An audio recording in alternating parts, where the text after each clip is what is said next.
Hi, this is Roger in Finland, and today we're going to take a look at a review of the Blackmagic Design Pocket Cinema Camera 4K.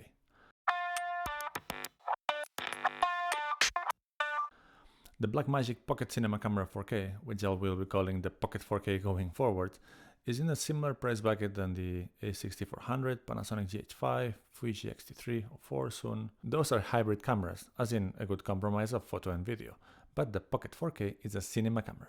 Should we normal people consider it? My definition of normal will be not cinematographers. Usually, cinema cameras cost so much that normal people won't even consider them. Blackmagic Design, however, has had a different approach for a quite long time also. So, how about the Pocket 4K? Well, I'm gonna go into detail, but here comes the summary in case you already want to like and subscribe. It gives absolutely awesome video quality, gives you slow motion for your cinematic YouTube needs. It is very easy to use. It has the best screen in any camera you have used, makes manual focusing possible and fun. Okay, it kind of forces you to. And it does have a few other quirks and limitations related to media and battery that can be worked around. I love it. But now let's go for the detailed review. So, it's small. That is for being a cinema camera. But it's big for having the pocket word in its name. I don't know what kind of pocket where this would fit, so I have never had cargo pants even big enough to fit anything like this. The shape is similar to a DSLR. It's wider than most and maybe of average height, making it a little bit awkward for a cinema camera, yet familiar if you come from DSLRs. It's surprisingly light for its size, like less than 700 grams, which translates quickly into having a plasticky feel. It kind of looks new age, maybe made of carbon fiber or something like that, but it doesn't feel as good as it looks. The grip is decently big actually, even more for my big hands, and the base is big enough to put the other hand palm for extra stability while still being able to reach off the lens if you will go handheld with this thing. I like very much that it has dedicated ISO, white balance and shutter speed buttons. Once you press them, you can use the scroll wheel to change the value or use the fantastic touchscreen, more on that later, to adjust the value. Still on the top, we have 3 custom buttons, and this can be assigned either to one specific function or to a preset. And it's actually possible to have some of the buttons assigned as presets and some as dedicated buttons. That, combined with a brilliant operating system and user interface, makes it very easy to customize to meet your taste. On the back, we have a button to adjust the iris if your lens allows the camera to control it automatically, different metering modes, high frame rate, which is very practical to switch to it quickly, punch in zoom, and then access to the menus and the playback button. There are 2 buttons to start the recording, one in the traditional placement on top of the grip and another one in front of the camera. For blocking, so you can turn it on with your thumb, it's a bit awkward to be honest. And finally, the most pointless button in this camera, the stills button. I suppose it does have some use if you want to take stills during a production for reference, but I don't think any of us will be taking many pictures with this camera. So far, the camera is familiar to handle, easy to use, and that's good for normal people, right? On the grip, there is a hatch for the memory cards, one slot for SD cards and the other one for CFast cards. The problem is that using cards gets very expensive very quickly. Fortunately, the camera has also a USB-C port that can be used to use solid-state drives to record to. Let me share the comparison between fast SD cards, CFast cards and SSD drives, and all of these prices, by the way, are from the same store. Comparing the write speeds of these different options, which has an impact on whether you can record more than 5 seconds of raw footage, you can see that SD cards will be the slowest, even with very fast cards like the Sony TUF series, which can write at 300 megabits per second, they are slower than CFast and hard drives. Even the slow cards are more expensive than SSDs by the terabyte. The CFast cards are, well, fast. However, at comparable speeds, the price per terabyte is 10 times bigger than SSDs. And let's remember that 1 terabyte will get you 120 minutes of Blackmagic RAW 3:1 at 4K 25p. To put it into perspective, 1 terabyte worth of CFast cards will cost you more than the Pocket 4K itself. On the other side of the camera, we have the connections which clearly separate this camera from the mirrorless competition in the similar price bracket. In the audio department, we have a 3.5mm input jack, a 3.5mm headphone jack, and a mini XLR that provides 48 volts of phantom power, So it is possible to plug good quality microphone straight into the camera, like this one. We do have a full HDMI connector, a USB-C that enables us to use solid-state drives as media instead of cards, and finally, a proprietary power connector. Included in the box, there's an AC power adapter, so you can run the camera out of the wall. That connector makes it also possible to power the camera using NPF batteries or V-mount batteries, for instance. The internal battery is a Canon-like LPE6, and the good news is that they're easy to find. You can get third-party option for 25 to 30 euros or dollars, but the bad news is that one battery will last you somewhere between half an hour and 45 minutes if you are lucky.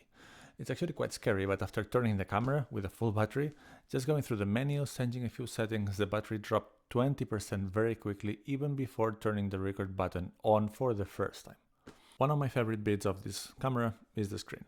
Yes, it would be nice if it would tilt in some way, or even better yet, that you could pull it off as a separate monitor and mount it however you want.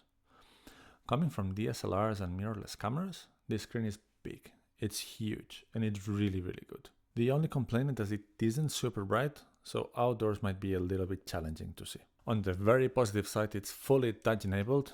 Sonny, that comment was for you, and it is touch enabled to control what probably is the best user interface of any camera menu. Sonny, that comment was still for you. The sensor is a slightly bigger than Micro Four Thirds sensor. I believe it's the same size as the GH5S, which gives a crop factor of 1.85. compared to the factor of 2 for Micro Four Thirds.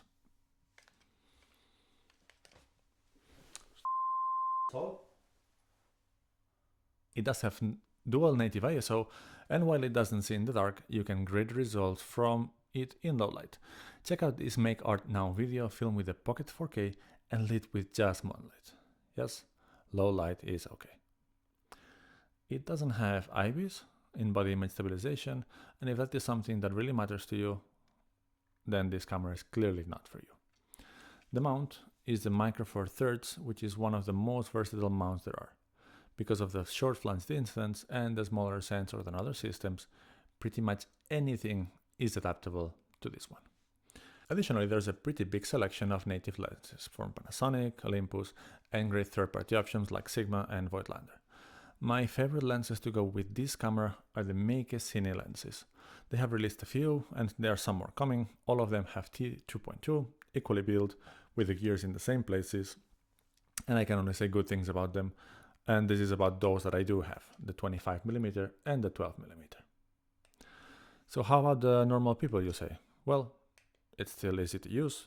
The connectors are same or better than your non-cinema around 1,000 euros or dollars camera, and you can use all your Micro Four Thirds lenses on it, or adapt anything else. Then we get to the interesting part, its video capabilities. It can shoot 4K, 60p, 422, 10-bit Blackmagic RAW internally. That alone is just amazing. Additionally, it can do also ProRes in different flavors internally. But what does that mean for non-cinematographers, human beings like us? Speaking plainly, this codec when shooting 4K footage will be much more gentle on your computer than H.264 or especially H.265. Also, if you're into it, you have much more room to color grade without the files breaking apart. Even if you want to only use LUTs, they are more likely to work well with robust codecs, 10-bit files, and high data rates, like this camera offers. And even if this is a review for normal people, I'm going to assume that if you're interested in this camera, you do have a certain interest also in color grading and other post-production work. When it comes to picture profiles, there's the option to shoot in film, which is the flattest option, in film extended, which is like film but less flat, I guess, and video, if you don't want to grade the footage or just do minimal adjustments. The monitoring options are pretty good as well. There's focus peaking, zebras, and false color available, and maybe the one that I am missing, since the one that I like to use the most, is waveform. With some other cameras, I found that the focus peaking do not work very well when filming in log or flat color profiles, but that is not the case with the Pocket 4K. Focus peaking works well and works clearly even in film mode. Additionally, the screen is so big that you can actually see if something is in focus. Why do I put so much emphasis on the focus peaking? Autofocus, which is a nice thing to have, especially if it works, isn't really the strength of this camera. And that it's a kind of an overstatement. First, there is no continuous autofocus.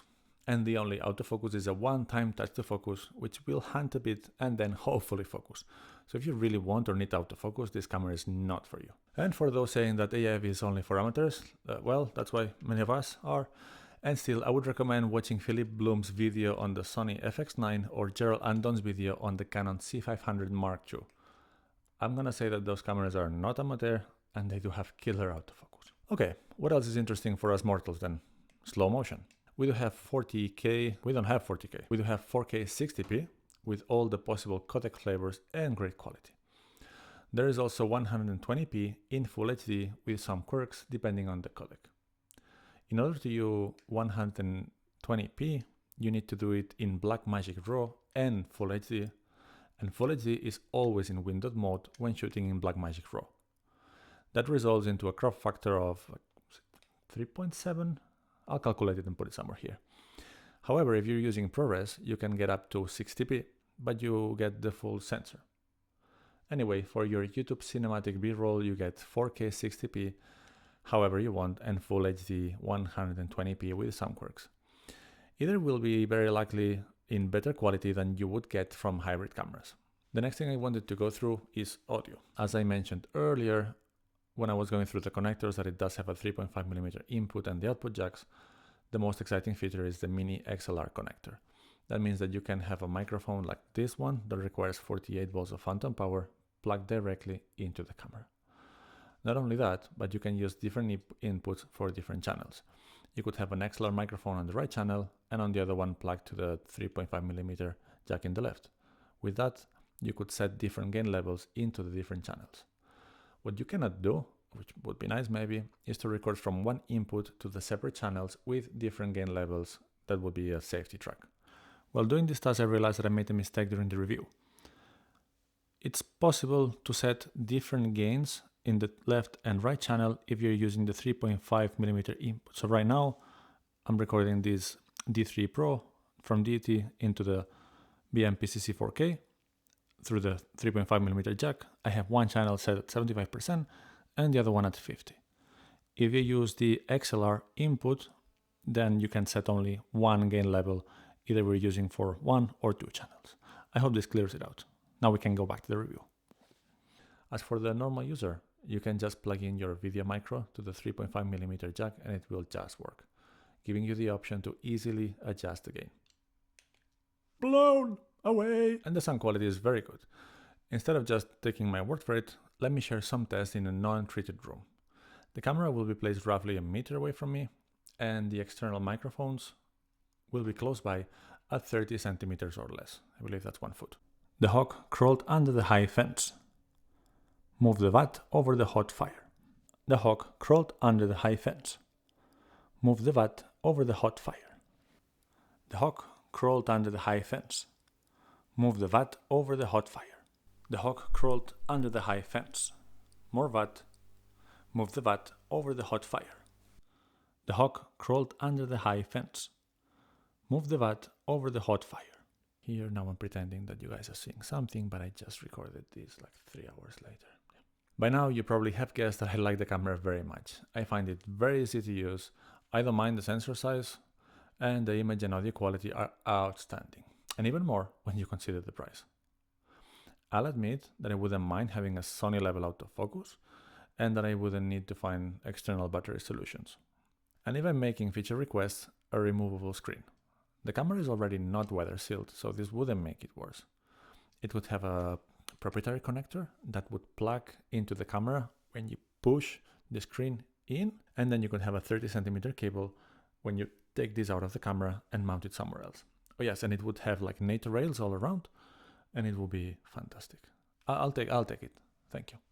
Oh yeah, and since asking is free, can we throw in some inbuilt variable ND filters as well? Okay, I think now I'm done for feature request. So how do I summarize all this? You will not find anything comparable at this price point.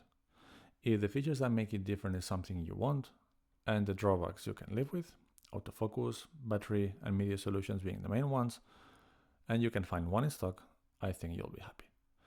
If you need a flippy screen, image stabilization, or autofocus, then just forget about it. Please drop any questions down below, and I'm especially interested to know if you are not a cinematographer or videographer and you got one of these. Are you happy with it? And what do you use it for?